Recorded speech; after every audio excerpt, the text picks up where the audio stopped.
Hello students, in this series of video tutorials, we are going to discuss next topic of your syllabus, and that is antidiabetic agents.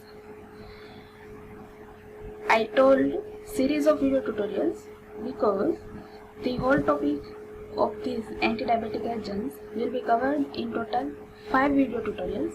So make sure you watch all the 5 videos to understand whole topic.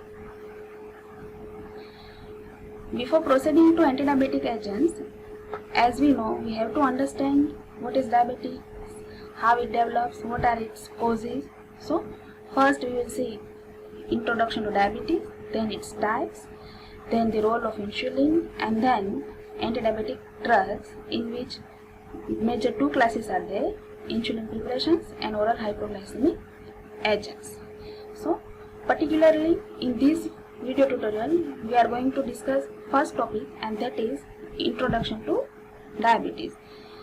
In that we will cover its introduction, etiology, and to understand development of diabetes, we will see glucose utilization in body, effect of diabetes in carbohydrate, lipid, and protein metabolism, and then its signs and symptoms. So let's start with introduction to diabetes. In common practice, we all use 2 words, diabetes mellitus and diabetes insipidus. But nowadays, the word insipidus is not used with the word diabetes, because now insipidus word is used to indicate disorders regarding to pituitary glands. So diabetes mellitus means the actual diabetes. The word diabetes mellitus is used to indicate actual diabetes. How this word diabetes mellitus is developed? So first of all, the term diabetes is used by ancient Greek and Roman physicians to mean large urine volume. In diabetes, content of glucose is enhanced in blood, and excreted through urine, so urine volume becomes large. So to indicate large urine volume, diabetes word is used. And then adjective mellitus, which is a Latin word which means honey, was added in 1674 by Thomas Willis. What is diabetes mellitus? It is a metabolic disorder or systemic disease caused by either decrease in secretion of insulin or reduced sensitivity or responsiveness to insulin by target tissue. In diabetes, metabolism of carbohydrate, fat, and proteins is disturbed, so it is a metabolic disorder, and the level of insulin in blood is also disturbed, and it causes many macro and microvascular diseases, so it is also a systemic disease. Metabolic disorder because in that metabolism of carbohydrate, fat, and protein is disturbed, and systemic disease because in diabetes macro and microvascular diseases are also developed, and it is caused by either decreased insulin secretion, which is the main cause of type 1 diabetes, or reduced sensitivity to insulin by target tissue, which is the main cause of type 2 diabetes.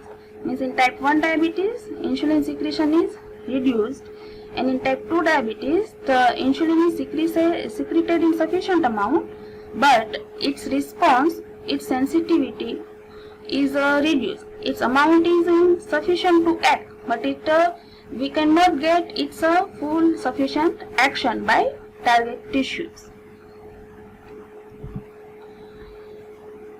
Diabetes is characterized by hyperglycemia, glucosuria, hyperlipidemia, and sometimes ketonemia. As we have seen, the insulin secretion is reduced or its responsiveness is reduced. So, and the main function of insulin is to utilize glucose. To utilize glucose in our body, insulin has major role. So if insulin's action or insulin's amount is reduced in body, our body will try to get energy from alternative pathways, and in those alternative pathways, the metabolism of carbohydrate, protein, and fat is enhanced, and due to this enhancement of metabolism, of carbohydrate, the production of glucose is enhanced, and due to this, the hyperglycemia is produced. Then glucosuria means enhanced level of sugar in urine. Hyperlipidemia, enhanced level of lipid, and sometimes ketonemia means enhanced level of ketone bodies. It is the condition arising due to abnormal metabolism of carbohydrate, fat and protein. To get energy, our body activate alternative pathways, and these alternative pathways are these carbohydrate, fat and protein metabolism. Okay? Other than this, hyperglycemia, hyperlipidemia, glucosuria, diabetes is also associated with the development of micro and macrovascular diseases, neuropathy and atherosclerosis. Macrovascular disease includes coronary artery disease, peripheral artery disease, etc.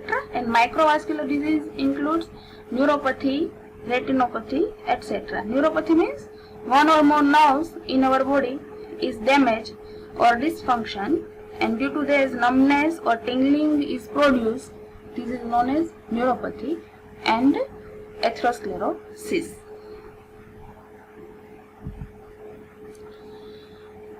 How diabetes is developed, or what is the causes, what is the etiology of diabetes? We have seen insulin secretion is reduced, or insulin is secreted in sufficient amount, but its responsiveness is reduced. So what are the reasons behind this reduced secretion or reduced responsiveness of insulin? So in that reason, a complex interplay of endocrinal, immunological, infection and genetic factors are involved. In endocrinal, adrenaline, pituitary hormones, corticosteroids, aldosterone, estrogen, thyroid hormones and glucagon, all these hormones have their own influence on blood glucose level. So other than insulin, all these hormones also play an important role to maintain glucose level in our blood. If these hormones cannot do their function properly, then also the diabetes can be developed. In immunological factor, autoimmune responses, in infections factor, recent reports say that the virus have named encephalomyocarditis. When injected into mice, it develops diabetes, and due to this virus, autoimmune responses in the body are started, and due to these autoimmune responses are started, the level of glucose in the body is also enhanced, and which is the cause of diabetes. And genetic factors. Genetic factors play an important role in type 2 diabetes, while endocrinal, immunological and infectious factors play important role in type 1 diabetes.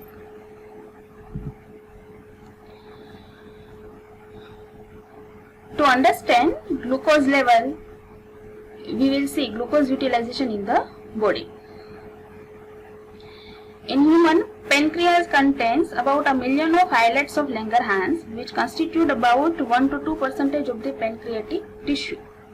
And the cells of these islets of Langerhans can be categorized into 4 categories, which are alpha cells, beta cells, delta cells, which are also known as D cells, and PP or F cells.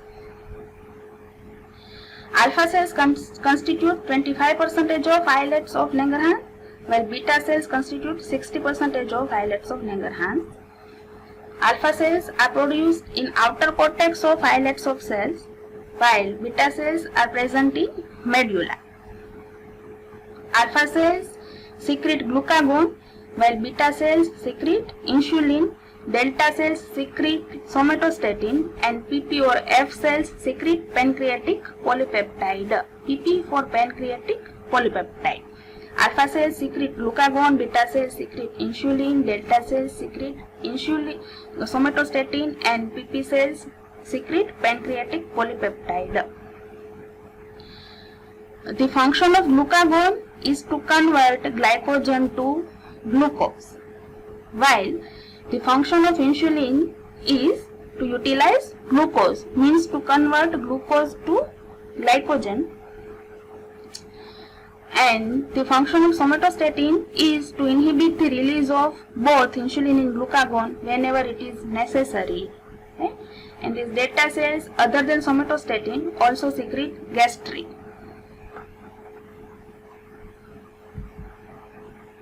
I am repeating. The function of glucagon is to convert glycogen to glucose. Insulin converts glucose to glycogen.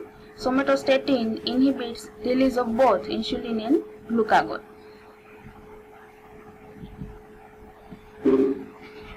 How the glucose is utilized in our body? So through diet, our intestine metabolize the diet and we can get glucose in our blood. Normal range of glucose in blood is 70 to 90 milligram per 100 ml.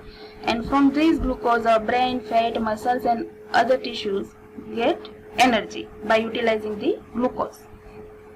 But what happens if this level if this level is more than 70 to 90 milligram per 100 ml, then the insulin gets activated. Insulin is secreted from beta cells of islets of Langerhans of pancreatic cells, and this insulin converts glucose into glycogen, which is stored in liver. And what happens if this level is reduced than 70 to 90 milligram per 100 ml? Then the glucagon is secreted from alpha cells and it converts stored glycogen in liver to the glucose and maintain the level to 70 to 90 milligram per 100 ml. Right?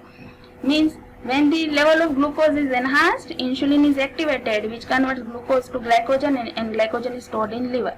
But when the level is reduced, glucagon is secreted from alpha cells and stored glycogen is converted into glucose. And whenever necessary, the somatostatin is also secreted from delta cells to inhibit the secretion of insulin and glucagon. So from this we can say that it is not the only level of insulin in our blood which is main cause of diabetes, but it is the insulin glucagon ratio in the blood that determines the blood sugar level, which means in diabetes insulin glucagon ratio is disturbed instead of insulin secretion alone.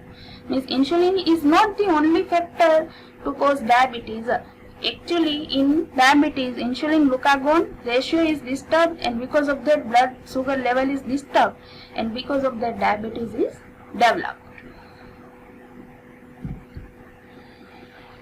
So what are the effects of diabetes on carbohydrate, lipid and protein metabolism? We have seen in diabetes insulin glucagon ratio is disturbed, and because of that the blood glucose level is disturbed.